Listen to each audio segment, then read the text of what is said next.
Hello friends, આજે આપણે અમુક નાની નાની પણ ખૂબ જ ઉપયોગી એવી ટિપ્સ જોઈશું. આપણે ગમે ત્યારે કોઈ પણ વસ્તુ તળીએ તો તેલમાં આવો બધો કચરો આવી જતો હોય છે અને આપણે આવી રીતના ગરણીથી તેલ ગાળી લેતા હોઈએ છીએ.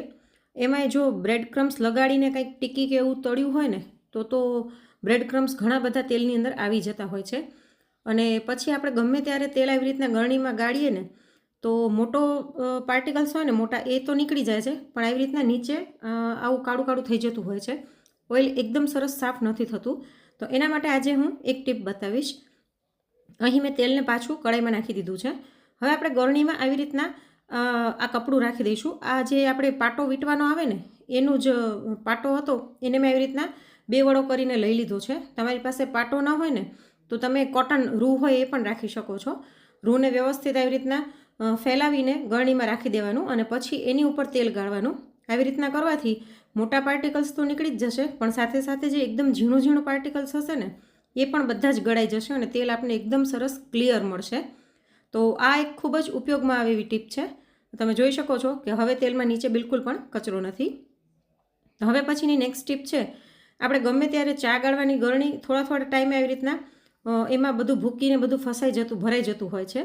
તો એને આપણે ગેસ ઉપર તપાવીને ક્લીન કરતા હોઈએ છીએ, જેના કારણે આ સાઈડની રિંગ છે ને એ પણ એકદમ કાળી થઈ જતી હોય છે અને ઘણી વખત તો તૂટી પણ જતી હોય છે વધારે ગરમ થઈ જાય તો ગરણી. તો એના માટે આજે હું એક ટીપ બતાવીશ. આપણે ગરણીને ગરમ કર્યા વગર જ એકદમ સરસ ક્લીન કરી લઈશું.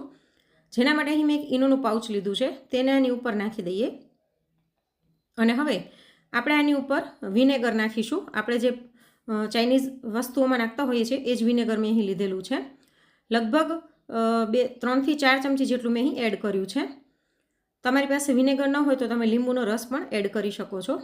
સાથે 2 થી 3 ચમચી જેટલું લિક્વિડ ડિશવોશ નાખી દઈશું. તમે જે પણ યુઝ કરતા હોય તે નાખી શકો છો. અને હવે એની અંદર આપણે ગરમ પાણી નાખવાનું છે.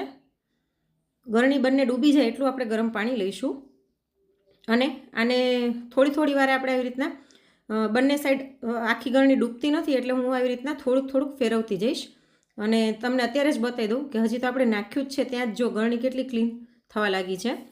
તો આપણે આને અડધી કલાક માટે મૂકી દઈએ.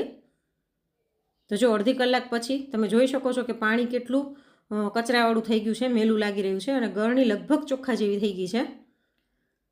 તો હવે આપણે કોઈ પણ જૂનું બ્રશ હોય ને તે લઈ લઈશું અને તેની મદદથી આવી રીતના ઘસી લઈએ. આપણે ઓલરેડી એમાં ડિશવોશ નાખેલું જ છે એટલે બીજું ડિશવોશ લેવાની જરૂર નહીં પડે. તમે બ્રશની બદલે જે વારો આવે છે એનાથી પણ ઘસી શકો છો અથવા તો સ્ક્રબરથી પણ કરી શકો છો. તો આવી રીતના ગરણીને ક્લીન કરવાથી એકદમ સરસ ક્લીન પણ થઈ જાય છે. સાઈડની રિંગ છે તે કાળી નથી પડતી અને તૂટતી નથી. જો આ ગરણી મેં ગરમ કરીને તો આગળનો ભાગ તૂટી ગયો હતો અને પાછળ પણ એવું થઈ ગયું છે. તો એવી રીતના ગરમ કરવાને બદલે તમે આ રીતથી ક્લીન કરી શકો છો. એકદમ સરસ ક્લીન થઈ જશે. અને હવે હું તમને પાણીથી ધોઈને બતાવું. તમે આ જ ટ્રીકથી ગેસના બર્નર પણ ક્લીન કરી શકો છો. જો એકદમ સરસ ગરણી આપણી ચોખ્ખી થઈ ગઈ છે. આપણે જે ગરણી ડૂબાડી એને બદલે ગેસના બર્નર રાખી દેવાના અને બને તો રાત્રે પલાળી દેવાના અને સવારે સાફ કરવાના, તો એકદમ સરસ ક્લીન થઈ જશે. હવે પછીની નેક્સ્ટ ટીપ છે, આપણે બ્રેડનું પેકેટ વાપરીએ પછી થોડી ઘણી બ્રેડ બચી હોય તો આવી રીતના બ્રેડનું પેકેટ મૂકી દેતા હોઈએ છીએ તો ખુલી જાય છે.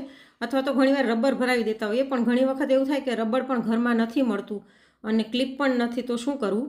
તો આમને આમ રાખો તો અંદર કંસારા કે કંઈ જતું રહે અથવા તો બ્રેડ સુકાઈ જાય. તો એવું ન થાય એના માટે આપણે આને એકદમ આવી રીતના વાળી લઈશું. એકદમ સરસ ટ્વિસ્ટ કરીને પછી ઉપરનો ભાગ છે ને એને આપણે ફૂલની જેમ આવી રીતના ખોલી નાખવાનો છે. ખોલી અને જો મોટું પેકેટ હશે ને તો નીચે આમ કવર થઈ જશે બ્રેડમાં. આ નાનું પેકેટ છે એટલે કવર નથી થતું, ને ત્યારે આવી રીતના સાઈડમાં પણ આને કવર કરી નાખવાનું. તો આવી રીતના તમે બ્રેડ મૂકશો ને તો આ ખુલશે નહીં, તમારી બ્રેડ સુકાશે નહીં અને એવી ને એવી રહેશે. તો આ પણ નાની પણ એક ખૂબ જ ઉપયોગી એવી ટીપ છે. હવે પછીની નેક્સ્ટ ટીપ છે, આપણે મમરા કે મોટી વેફર કે કંઈ પણ લઈ આવતા હોઈએ તો આવી રીતના કાતરથી કાપી પેકેટ અને કાઢી લેતા હોઈએ છીએ અને પછી જ્યારે મૂકવું હોય ને તો પેકિંગ કરવામાં અઘરું પડે છે. તો હું તમને કટિંગની જ એક મસ્ત ટ્રીક બતાવું. આપણે હંમેશા કોઈ પણ આવા મોટા પેકેટ હોય ને તો ઉપરની બાજુથી આવી રીતના વી શેપમાં કટ કરશું. વેફરનું પેકેટ હોય કે પછી તમે દાળ કે ચોખા લઈ આવ્યા હોય એમાં પણ આ રીતના કરી શકો. આવી રીતના વી કટ કરી અને પછી અંદરથી આપણે જે પણ વસ્તુ કાઢવાની હોય ને એને કાઢી લેવાની. આવી રીતના કરવાથી એના એક સરસ 2 છેડા તૈયાર થઈ જશે અને જેના કારણે તેને સ્ટોર કરવું સરળ થઈ જશે. તો વઘારવા તો એટલા મમરા મેં અહીં કાઢી લીધા છે અને બાકીના મમરાને આપણે આવી રીતના આ બંને છેડા છે એને આવી રીતના ગાંઠ મારી દઈશું. તો આના કારણે મમરા તમારા હવાશે નહીં અને ઢોળાશે પણ નહીં અને એકદમ ઇઝીલી તમે આને ડબ્બામાં રાખી શકશો. તો આ ટીપ ગમી હોય તો એક લાઈક જરૂરથી કરજો. હવે પછીની નેક્સ્ટ ટીપ છે, આપણે ગમે ત્યારે મરચાં સુધારીએ ને તો હાથમાં તીખાશ રહી જાય છે અને ઘણી વખત જો બાળકો નાના હોય ને એને આપણે ખવડાવવું પડતું હોય તો આપણા હાથ તીખા હોય તો ખૂબ જ તકલીફ થતી હોય છે.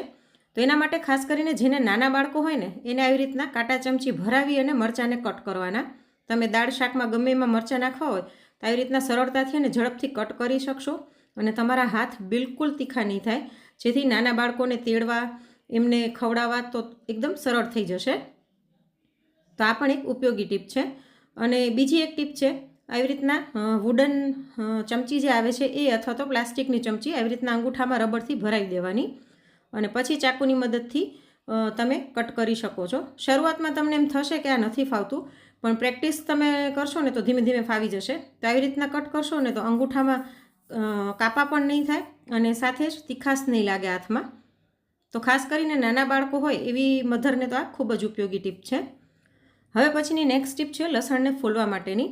આપણે ગમે ત્યારે લસણ ફોલીને ખાસ કરીને નવું લસણ હોય તો ખૂબ જ વાર લાગતી હોય છે અને ઘણી વખત તો અંગૂઠાના નખમાં દુખાવાને બળતરા થવા મળતી હોય છે. તો એવું ન થાય એના માટેની આ ટીપ છે. અથવા તો ક્યારેક ઉતાવળ હોય, આપણે ક્યાંક બહાર જવું હોય અથવા તો બહારેથી આવ્યા હોઈએ અને ફટાફટ લસણ ફોલેલું ન હોય ને ફોલવું હોય તો શું કરવાનું? તો એના માટે આ ટીપ છે. તો લસણના આપણે ઉપરનો અને નીચેનો ભાગ આવી રીતના કટ કરી લઈશું અને એને ડાયરેક્ટ 2 કે 3 ટુકડામાં આવી રીતના કાપી લઈશું. આવી રીતના કર્યા પછી વધારાનો જે ફોતરા હોય એને આપણે દૂર કરી લઈશું, ઉપર અને નીચેનો ભાગ. અને બાકીનું જે આ ફોતરા સહિતનું લસણ છે એની ઉપર આપણે લગભગ 1/2 થી 1 ચમચી જેટલો ઘઉંનો લોટ છાંટી અને હાથેથી આવી રીતના હળવે હાથે મસળી લઈશું બંને હથેળીની વચ્ચે. આવી રીતના કરવાથી લસણ અને ફોતરા એકદમ સરસ અલગ થઈ જશે. તો જો આવી રીતના કરી અને પછી આપણે ફૂંક મારશું એટલે ફોતરા બધા જ ઉડી જશે. તો લગભગ 1 મિનિટની અંદર આપણે 2 ગાંઠિયા લસણના ફોલી લીધા. અને આપણે લસણનો ઉપયોગ ગમે ત્યાં કરવાનો હોય તો લગભગ ખાંડીને અથવા તો સુધારીને જ કરતા હોઈએ છીએ. તો જો તમને મોટા ટુકડા ચાલે એમ હોય ને તો આ લસણ ડાયરેક્ટ ઉપયોગમાં લઈ શકો અથવા તો ખાંડી શકો અને આને નાના નાના ટુકડા કરવા હોય તો ચાકુથી નાના ટુકડા પણ કરી શકો છો. તો એકદમ સરળ છે.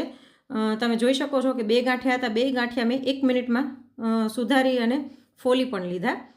તો આ એક ખૂબ જ ઉપયોગી ટીપ છે. કદાચ કોઈ ટુકડા ઉપર ફોતરું રહી ગયું હોય તો તમે એને કાઢી શકો છો, પણ મને તો આ ટીપ બહુ જ ગમી છે. તો ખાસ કરીને તમે જો વર્કિંગ વુમન હોય ને અને ઉતાવળ હોય તો આ ખૂબ જ કામમાં આવશે. તો આ ટીપ ગમી હોય તો વિડીયોને એક લાઈક જરૂરથી કરી દેજો અને વધુમાં વધુ શેર પણ કરજો. હવે પછીની નેક્સ્ટ ટીપ છે, આપણે ગમે ત્યારે કેળા લઈ આવીએ ને તો કેળા રાખી દઈએ ને તો એક જ દિવસમાં કાળા થઈ જાય છે, પાકી જતા હોય છે. ખાસ કરીને ઉનાળામાં તકલીફ બહુ થતી હોય છે. તો એવું ન થાય એના માટે સિલ્વર ફોઇલનો ટુકડો લઈને કેળાની ઉપરની બાજુ આપણે વીંટી લઈશું. આવી રીતના કરવાથી ઓક્સિડેશન ન થવાના કારણે તમારા કેળા ગળી નહીં જાય, પાકી નહીં જાય. ઘણા લાંબા સમય સુધી 2-3 દિવસ સુધી આવાને આવા રહેશે. તો ખાસ કરીને ઉનાળાની સિઝનમાં ખૂબ જ ઉપયોગી છે. હવે તમને એમ હોય કે કેળું ખાવા માટે લેવું હોય તો શું કરવાનું? તો કદાચ એવું હોય ને તો તમે બધા કેળાને છૂટા કરી અને એક કેળાને પણ આવી રીતના સિલ્વર ફોઇલમાં વીંટીને રાખી શકો છો. આવી રીતના કરવાથી તમારા કેળા લાંબો સમય સુધી ખરાબ નહીં થાય. તો આજની આ બધી ટીપમાંથી તમને કઈ ટીપ ગમી તે કોમેન્ટ કરીને મને જરૂરથી જણાવજો. અને જો આજનો વિડીયો જરા પણ ઉપયોગી લાગ્યો હોય તો લાઈક કરીને વધુમાં વધુ શેર પણ કરજો. જલ્દી જ મળીશું નવા વિડીયો સાથે. Thanks for watching.